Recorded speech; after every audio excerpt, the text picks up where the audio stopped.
وَلَقَدْ يَسَّرْنَا الْقُرْآنَ لِلذِّكْرِ فَهَلْ مِن مُّدَّكِرٍ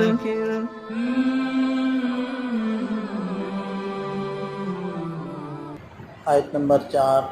سورہ تحریم۔ اعوذ باللہ من الشیطان الرجیم، بسم اللہ الرحمن الرحیم۔ ان تتوبا الی اللہ فقد صغت قلوبکما وان تظاہرا علیہ فإن اللہ هو مولاه وجبریل وصالح المؤمنین والملائکۃ بعد ذلک ظہیر۔ عسى ربه إن طلقكن أن يبدله أزواجا خيرا منكن مسلمات مؤمنات قانتات تائبات عابدات سائحات ثيبات وأبكارا يا أيها الذين آمنوا قوا أنفسكم وأهليكم نارا وقودها الناس والحجارة علیہا ملائکۃ غلاظ شداد لا یعصون اللہ ما امرہم ویفعلون ما یؤمرون یا ایہا الذین کفروا لا تعتذروا اليوم انما تجزون ما کنتم تعملون۔ ان تتوبا الی اللہ، اگر تم دونوں اللہ کے حضور توبہ کر دو تو یہی آپ لوگوں کے حال کے مناسب ہے۔ جیسے کہ کل کے درس کے اندر یہ بات گزری کہ دو ازواج مطہرات کا معاملہ ہوا۔ ایک زوجہ محترمہ حضرت حفصہ رضی اللہ عنہ، انہوں نے نبی پاک صلی اللہ علیہ وسلم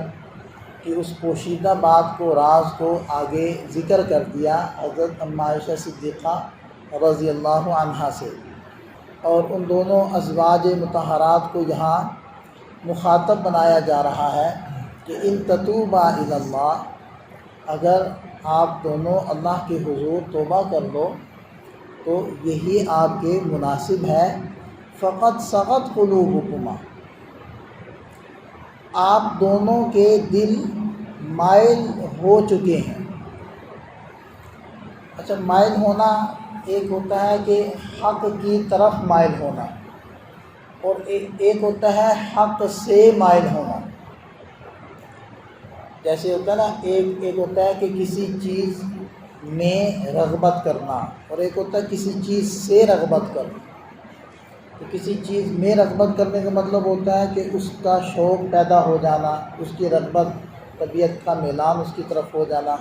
اور کسی چیز سے رغبت کرنے کا مطلب ہوتا ہے کہ اس سے اعراض کرنا، منہ موڑنا۔ اسی طرح مائل ہونا، کسی چیز کی طرف مائل ہونا یعنی اس کا شوق پیدا ہو جانا، اور کسی چیز سے مائل ہونا یعنی اس سے منہ کا موڑ لینا اور اعراض کرنا۔ تو یہاں دونوں مفہوم بیان کیے گئے ہیں۔ فقد صغت قلوبکما، کہ آپ دونوں کے دل مائل ہو چکے ہیں، یعنی حق سے مائل ہو چکے ہیں، کیونکہ آپ نے جو یہ کیا ہے کہ حضرت حفصہ رضی اللہ عنہ نے آگے ذکر کر دی بات، تو یہ کرنا مناسب نہیں تھا۔ نبی پاک صلی اللہ علیہ وسلم کا ایک راز تھا، اور آپ علیہ السلام نے منع فرمایا تھا آگے ذکر کرنے سے، تو آپ کا دونوں کا دل حق سے مائل ہو چکا ہے۔ اور دوسرا مطلب مفہوم یہ بھی بیان کیا گیا کہ آپ دونوں اللہ تعالیٰ کے حضور توبہ کر لو، کیونکہ آپ دونوں کا دل حق کی طرف مائل تو پہلے ہی ہو چکا ہے۔ دل کے اندر انابت، دل کے اندر احساس اور شرمندگی تو پہلے ہی پیدا ہو چکی ہے، لہذا اب توبہ کرو۔ وَإِن تَظَاهَرَا عَلَيْهِ، اور اگر تم دونوں ایک دوسرے کی مدد کرو گی، علیہ نبی پاک صلی اللہ علیہ وسلم کے خلاف، ظاہری بات ہے ایسا ہو تو نہیں سکتا تھا اور نہ ایسا ہوا، لیکن تنبیہاً یہ بات اللہ تعالیٰ ارشاد فرما رہے ہیں کہ اگر آپ دونوں ایک دوسرے کی مدد کرو گی آپ صلی اللہ علیہ وسلم کے خلاف، تو یہ بات سن لو فإن اللہ، کہ یقیناً اللہ تعالیٰ ہوا مولاہ، وہ حضور نبی کریم صلی اللہ علیہ وسلم کے کارساز ہیں، پش پناہ ہیں، مددگار ہیں۔ یعنی دیکھیں اس آیت مبارکہ میں ایک محبوبانہ عتاب بھی ہے۔ ظاہری بات ہے اپنے جن کا تعلق جتنا زیادہ اللہ تعالیٰ سے ہے، جیسے کہ وہ ایک صحابی جو نابینا تھے وہ آپ علیہ السلام کی خدمت میں تھے، اور اسی طرح مکہ کے قریش بھی تھے، تو وہ جو نابینا صحابی تھے وہ آپ علیہ السلام کو بار بار متوجہ کر رہے تھے اپنا کوئی مسئلہ پوچھنے کے لیے، لیکن آپ علیہ السلام ان کی طرف متوجہ نہ ہوئے، اور جو سرداران قریش تھے ان کی دعوت میں لگے رہے کہ شاید یہ ایمان لے آئے تو بہت سارے مسئلے ہمارے حل ہو جائیں گے۔ تو اللہ تعالیٰ نے وہاں پہ محبوبانہ عتاب فرمایا، عبس و تولیٰ کی آیات جو نازل ہوئی تھی۔ تو یہ جتنا اللہ تعالیٰ کے ساتھ تعلق ہوتا ہے، یہ جتنی اہمیت ہوتی ہے اس کے مطابق ہی پھر عتاب بھی ہو جاتا ہے، تو یہ وہی چیز ہے۔ تو اللہ تعالیٰ شان فرمانے ہیں کہ تو پھر دیکھیں ہوا مولا ہو، تو اللہ تعالیٰ خود ان کے مددگار ہیں۔ اور اس میں دیکھیں اس بات کی طرف اشارہ ہو رہا ہے کہ ٹھیک ہے آپ نبی پاک صلی اللہ علیہ وسلم کی بیویاں ہیں اور آپ کے ایک تعلق ہے، لیکن اس کے ساتھ ساتھ امت میں بھی تو ہے نا، کلمہ بھی تو آپ علیہ السلام کا پڑھا ہے، تو اس کے بھی کچھ تقاضے ہیں، ان کا بھی خیال رکھنا ہے۔ اور اسی طرح وہ جبریل علیہ السلام مددگار ہیں، وہ صالح المؤمنین اور ایمان والے صالحین وہ سارے مددگار ہیں، والملائکۃ بعد ذلک ظہیر، اور ان سب کے بعد ملائکہ اللہ کے فرشتے وہ مددگار ہیں۔ عسیٰ ربہ ان طلقکن، اگر حضور نبی کریم صلی اللہ علیہ وسلم آپ لوگوں کو طلاق دے دیں تو پھر قریب ہے کہ ان یبدلہ، کہ اللہ تعالیٰ آپ علیہ السلام کو بدلے میں ایسی ازواج عطا فرما دے خیرا منکن، جو تم سے بھی بہتر ہو۔ اب اس کا یہ کوئی مطلب نہیں ہے کہ ان ازواج مطہرات سے کوئی بہتر عورتیں موجود تھیں، مطلب یہ ہے کہ اگر آپ توبہ استغفار نہیں کریں گی تو ہو سکتا ہے کہ آپ علیہ السلام پھر آپ لوگوں کو طلاق دے دیں، چھوڑ دیں، اور اللہ تعالیٰ پھر ایسی ازواج پیدا فرما دیں، یا جو موجود ہیں عورتیں ان کے اندر ایسی صفات پیدا فرما دیں جس کی وجہ سے وہ آپ سے افضل ہو جائیں، بہتر ہو جائیں، اور پھر ان کو یہ شرف حاصل ہو جائے کہ وہ آپ علیہ السلام کی ازواج بن جائیں۔ اور وہ کیا ہوں؟ مسلمات شعار ہوں، مؤمنات ایمان والیاں ہوں، قانتات مطیع ہوں، تائبات رجوع کرنے والی ہوں، عابدات عبادت گزار ہوں، صائحات روزہ دار ہوں، سیبات و ابکارا، سیبہ بھی ہوں اور ان میں باقرہ بھی ہوں۔ سیبہ اس عورت کو کہتے ہیں کہ جس کا پہلے کوئی خامد ہوا ہو، وہ وفات پا چکا ہو یا اس نے طلاق دے دی ہو، بہرحال جس کا پہلے کوئی خامد ہو چکا ہو تو اس کو کہتے ہیں سیبہ، اور جس کا کوئی خامد نہ ہوا ہو یعنی پہلے کوئی نکاح نہ ہوا ہو تو اس کو کہتے ہیں باقرہ۔ تو سیبات و ابکارا انہی الفاظ کی جمع ہے۔ یا ایھا الذین آمنوا قوا انفسکم واہلیکم نارا۔ اب دیکھیں سابقہ آیات میں نبی پاک صلی اللہ علیہ وسلم کے ذریعے سے ان کے جو اہل بیت ہیں، ان کے جو